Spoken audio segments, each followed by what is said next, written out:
Patient number 49. Patient number 49. Ma'am. Ay, sige, ma'am. Proceed lang tatagi, ma'am, sa room number 8. Sige, Sige, ma'am. So, good afternoon, ma'am. I am Zeril Marie R. Sembrano po, and I am your radic for this afternoon.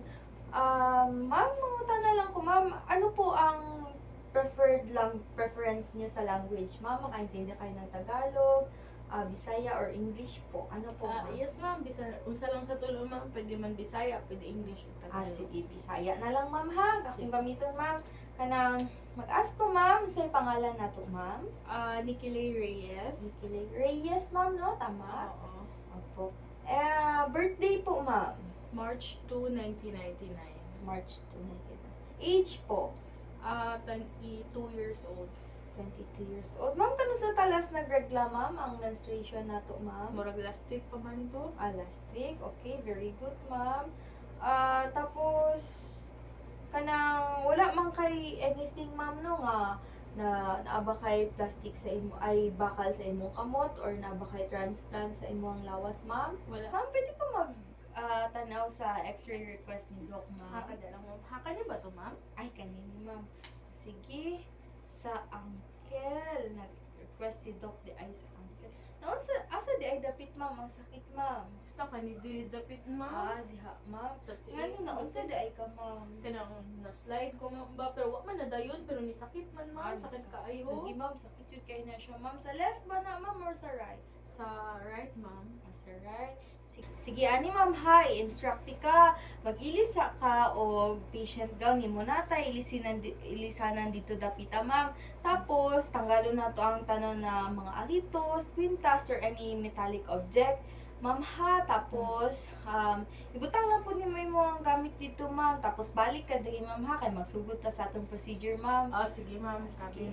Ay, ma'am, humana ka, ma'am? Oo, kumain na, ma'am. Sige, ma'am. Higda lang ta dali, ma'am, ha. Sige.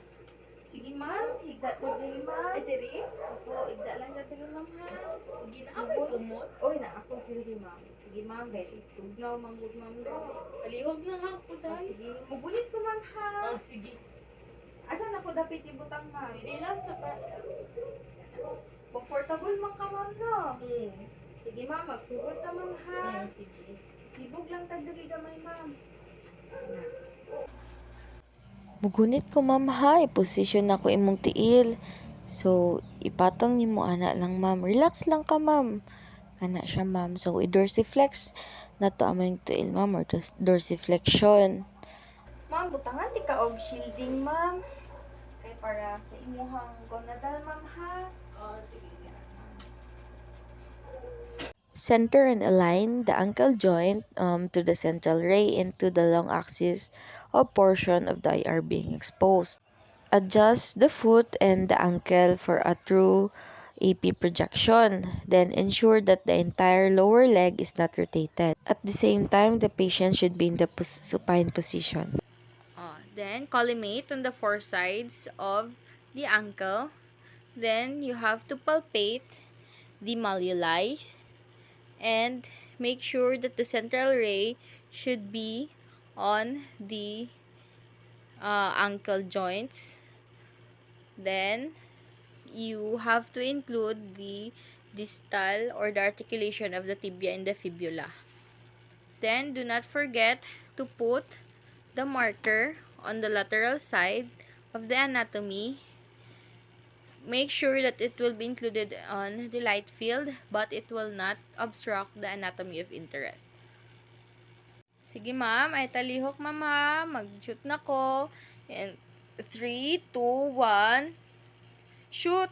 For the anatomy demonstrated, here in the picture, we have the distal 1/3 of the tibia and the fibula, and also the lateral and the medial malleoli.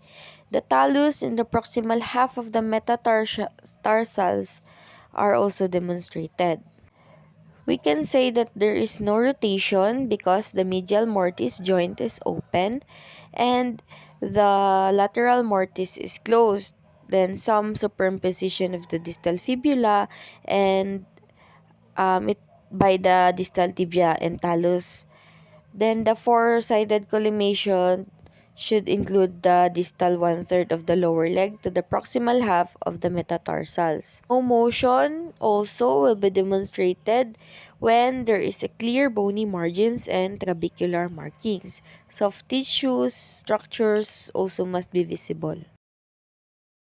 Patient should be in a lateral recumbent position. Then you have to center and align ankle joint to the central ray and to the long axis of portion of IR being exposed. Then dorsiflex the foot also in the lateral position so that plantar surface is at a right angle. So you can palpate the malleoli or the medial malleoli here. Then dorsiflex ang feet tapos naka-center siya sa perpendicular So, sa IR. collimate the four sides of the anatomy. Make sure that the talus should be included as well as the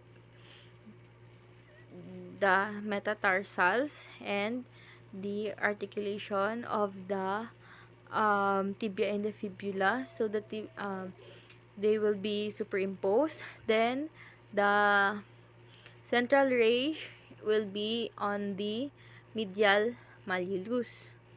So this you can palpate here.